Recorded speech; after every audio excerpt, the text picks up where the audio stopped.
Hello friends, I am Dr. Pratnisa. So if you are thinking Tata Motors, Tata Steel, Hindalco, Vedanta are long-term safe stocks, please go through this lecture before investing. And second thing, when you invest in high dividend paying stocks, it is at the cost of growth. At the end, you will get 8 to 12% Medico return. So this is the lecture. We will discuss six categories of the stocks. One of my friend told me I bought Tata Steel and I will keep minimum for 10 to 15 years. If we had bought Tata Steel 15 years back in 2008, he would have almost zero profit. Tata Steel was around 80 rupees in 2008 and it was around 83 rupees in 2022. So why this happened? Tata Steel is not good company. It is because the Tata Steel is cyclical stock in cyclical industry. So one can buy cyclical stock for long-term gain, for short-term gain when the cycle is going up, but cannot hold it for long duration. So first define in which category stock belongs and then decide the investment duration. Have you ever tried a roller coaster ride? You feel good while it is going up, but as it comes down at a faster pace, you experience panic and fear. So HEG is perfect example. Many of my friends have bought at HEG at 4,000 rupees and had gone through this roller coaster ride. We can see the peak on this graph as it fell from 4,000 to 900 within 1 year and made huge losses. So here stock fell so fast that people made huge losses within no time. Once people have such type of experiences, they will blame market as gambling or people will tell that stock fell due to manipulation of the stocks by big investors. But in most cases it is far from the truth. Here HEG fell like falling knife due to its cyclical nature. You can clearly see cyclical behavior of HEG in this screener image. So from 2011 to 2017, we can see its profit was first increasing from 220 crores, then 240 crores, then 290 crores. Now it started declining like 247 crores, 182 crores, 137 crores, and then 81 crores. In 2018, it suddenly jumped to 1700 crore rupees. So people can have avoided huge losses by staying away from the stocks that are first cyclical behavior and second stocks with sudden jump in profit. We will see details of these points in this lecture. Most people are attracted when the profit is increasing, and so many people have invested when stocks profit increased from 81 to 1700 crore rupees. But beware of this type of stocks because it is very difficult to exit from these stocks. So there are 13 points checklist what to buy. So first is market cap, that is small cap, and second is category of the stocks. So we have discussed the market cap, that is size of the company, in the previous lecture. So once you have established the size of the company in particular industry, next place is put them in six categories. I prefer fast growers among all these six categories. So these 2 points, that is small cap and the second is fast growers, that will screen out many companies from the 6,000 listed companies. So category of the stocks, that is slow grower, stalwarts, fast growers, cyclicals, turnarounds, and asset play. These are the six categories. Now we will discuss first slow growers. These are the dividend paying large cap mature companies. They are 3 to 4% growers. As earning is very slowly growing, share price will also appreciate very slowly. So then why people invest in slow growers? It is for dividend. So slow growth plus high dividend will give you 8 to 12% CAGR kind of return. One sure sign of slow grower is company pays generous and regular dividend. That does not mean the directors are doing wrong thing. In many cases, it may be the best option to give back money to shareholders when they cannot see the growth. So most fast growers uses cash for its own growth by investing in capex, that is investment in plant and machinery. Many fast growers also pay dividend, but it is small percentage of the profit. So most profit is used for growth. It is in fast growers, while most slow growers gives money back to shareholders by giving dividend. So fast growers uses its money for growth of the company, while slow growers uses money for dividend. So most of us like dividends, but actually dividends are an expensive luxury for investors seeking maximum growth. Now we will discuss the stalwart. These are the large companies with 10 to 12% growth. It is unusual to find 10 beggars from stalwarts in 10 years. It may take 20 to 25 years. However, sometimes stalwarts give 50% type of CAGR return in 1 or 2 years and one can book profit. So stalwarts for long term duration is not very exciting idea. Means if stalwarts has given very good return in 1 to 2 years, you can book profit. It is not for long term investment. Peter Lynch always keeps some Talbots in his portfolio because they offer pretty good protection during recession and hard time. So examples of the stalwarts are like HUL in 2001 it was around 200 rupees, in 2022 it was 2500 rupees. So it has given 12% CAGR return. Same way HDFC in 2008 it was around 600 rupees, in 2022 it was around 2600. So it has given 11% CAGR return. So now we will discuss the cyclical.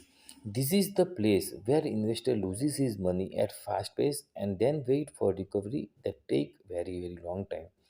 Most beginners invest in stocks without differentiating cyclical from the growth stocks. I always try to avoid cyclicals. It is more important to learn what to avoid than what to buy. So let's first study cyclicals in detail. Cyclical is a company whose sales and profit rise and fall in regular, if not completely predictable fashion. So in growth industry, business just keep expanding, while in cyclical industry, it expands and then contracts. Then further again, it expands and then contracts. So it means there are cycles. So why a new investor should avoid cyclicals? Cyclicals are most misunderstood of all type of stocks. It is here that new investor most easily loses his money from stocks that he consider safe. So the problem here is of cycle. There are two things about the cycle. Many cyclical stocks have steep up and steep down phase. And second, no one knows when the next cycle will come, but mostly it takes long time. So we can see in this graph there are one, two, three, at least five cycles, and that is also in irregular time. So it is very unpredictable to detect when the second cycle will come. So you can lose more than 50% of your investment very quickly if you buy cyclicals in the wrong part of cycle, and it may take years before you see another upswing. The example is rain industry. In 2011 it was around 100 rupees. In 2018 it was 450 rupees. Within 1 year just we can see the peak, and then in 2022 it is 180 rupees. So till now in 5 years it has not covered the previous price. So people made huge losses in the industry also. Those who are working in cyclical industry like steel, aluminum, airlines, auto industry have got age, and they can buy cyclicals at low level and sell at high level. Others should avoid them. Now, why long-term investors should avoid cyclicals? Most cyclical companies reward the short and medium-term buyers, while it gives sleepless nights to the long-term holder, which is contrary to the normal stock market practice, where the long-term buyer is rewarded at the cost of short-term punter. So, long-term investment in cyclicals is like riding the Alps or the Himalayas. We can see the graph of Vedanta. It is like the Himalayas, it goes ups, downs, ups, downs, ups, downs. So the long-term investor never make profit from the cyclical stocks. So how to separate cyclicals from the growth stocks? Many investors make mistake in differentiating cyclicals from the stalwarts or the growth stocks. So we can differentiate it graph, operating margin, sales profit and P/E ratio. So we will see first the graph. We can see this is the Tata Steel graph that is typical of cyclical, while this is Uno Minda Limited, its growth stock, and we can see its graph. Second is operating margin. Cyclicals have fluctuating margin while growth stocks have stable or increasing margin. Operating margin is better parameter than the net profit margin because it is not affected by other income, interest and depreciation and tax. So this is the Vedanta. We can see its operating margin in 2011 it was 51%, then 39%, then 17%, then 30%, then minus 29%. So we can see huge variation in operating margin. So this is the LT food, it is growth stock. We can see it is 9% operating margin. In 2011 it was 9%, then 12%, 10%. It is almost stable around 10%. So now the sales and profit. So cyclicals have years of increasing and then decreasing profit and sales, while growth stocks have increasing profit and sales. So this is the slide of Vedanta. We can see its net profit. It was 4,000, then 2,000, then 2,200, then 11,000, then minus 11,000. So it's going up, down, up, down. We cannot exactly predict in which direction it will go. Like in LT Foods, it is growth stock. We can see the net profit, it is 60, 85, 76, 72. Just it is increasing. There might be few years in which it may not increase, but over a long run it always increases from 60 to 343 crores, we can see here.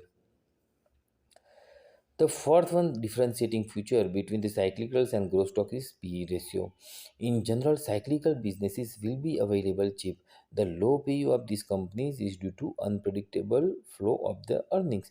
Many people buy cyclicals because they think the stock is cheap. So whenever you see very cheap PE ratio less than 10, rule out cyclical behavior of the company. We can see in 2022, the Tata Steel has P/E ratio of 5, Vedanta 7, Nalco 6, Hindalco 7. So very cheap stocks. Cyclicals have normally less than 10 P/E ratio. So now the types of the cyclicals. So there are two types of the cyclicals: commodity type cyclicals and cyclicals that is based on the economy. So first commodity of the cyclicals, the steel, cement, paper, sugar, crude. So these are the commodity products. So commodity product has little differentiation from various producers. The quality of a given commodity may differ slightly between various producers. It is very important to understand the commodity because we want to avoid at any cost. So I am going in detail. So there is little difference in quality of steel from Tata Steel or JSW Steel, but there is huge difference in quality of screws or bolts or other products made from the steel between various producers. So steel is commodity but not the screw or the bolt. Company can make superior quality of the screw and that will be its competitive advantage. So we want to avoid commodity type of the sales at the any cost. Commodities are most often used as inputs in the production of other goods. These type of the companies don't have any competitive advantage. Their profit and sale price rise and fall as per the demand supply mismatch. So we will try to avoid. Second is the cyclical behavior as per the economic cycle. So many growth stocks have even small component of cyclicity, means the revenue and generally are higher in periods of economic expansion and lower in period of economic downturn. So out of these two type of the cyclicals, I always try to avoid commodity type of the cyclicals. So, which are the cyclical industries? Steel and other metals, chemical, auto, airlines, construction, tire, defense, hotels. Coming out of the recessions, the cyclical flourish and their stock prices rise much faster than the startups. This is understandable since people buy new cars, may take more airplane trips, hotel stay, and there is greater demand for the steel and chemical. But going to other directions, when the economy worsens, cyclical suffers most. So when the economy is up, these stocks will go up, their profit will go up. When the economy is down, they will also go down and their profit will also go down. However, remember all stocks in cyclical industry may not behave like cyclical. It is very, very important thing. Stock in the cyclical industry can become growth stock by developing new products, expanding in new market, acquiring new customers, or having some more. So this is very important. We can see this is the slide of Minda Corporation. It has cyclical nature. In 2013, it was around 100 rupees, and in 2022, it is around 200 rupees. In between, it has go up, down, up, down. So it is typical cyclical stock. While Uno Minda Limited, it is also auto ancillary stock, same industry, but it is going up and up. So company can produce new products, or it can go in new market, and thereby it decreases its cyclicity. So industry, all stocks in cyclical industry are not cyclical. What makes cyclical stock complex? So main reason behind complex behavior of the cyclical stock is rising and declining profit of the company. Suppose you buy stock and stock is going up due to is increasing profit of the company. Once cyclical stock is at a high price, everyone has fear and query regarding when it's go down trend of profit. It will start, which actually no one knows, because everyone want to profit before cyclical go down. So after few years of increasing profit, institutional investors start selling before retail investors, because institutional investors have itching to book profit cyclical earlier than the others. They want profit earlier than the others. So stock price will start falling before profit declines. So investor thinks why stock is falling despite increasing profits. So if you really feel it is complex to understand, just avoid cyclicals. It is summarized. Now, cyclicals and the P ratio. With most stocks, low P ratio is regarded as good buying opportunity, but not with cyclicals. Buying cyclicals after several years of record earnings and when the P ratio has hit a low point is proven method for losing half your money in short period. Peter Lynch says, whenever there is recession, I pay attention to this group. After several years of bad earnings and a high P ratio, I buy cyclicals. So it is contrary to the growth stocks and all other stocks. In normally, we buy stocks when the P ratio is low and sell when the P ratio is high. In cyclicals, it is reverse. Buy when the P ratio is high and sell when it is low. But I personally suggest avoid cyclicals. The fourth category is asset plays. So we have seen slowers, stalwarts, cyclicals, and now asset play. Asset play is any company that is sitting on something valuable that you know but Wall Street crowd has overlooked. With so many analysts following company, it is rare to find such company, especially for us. So we will not discuss asset play in details. The fifth category is turnarounds and sixth category is fast growers. So fast growers I usually invest in fast growers. If you choose wisely, this is the land of 10 to 20 acres. We will discuss turnarounds and the fast growers in the next lecture. So this video is only for educational purpose. Take experts' opinion before investing and subscribe my channel for next series of lectures. Thank you very much.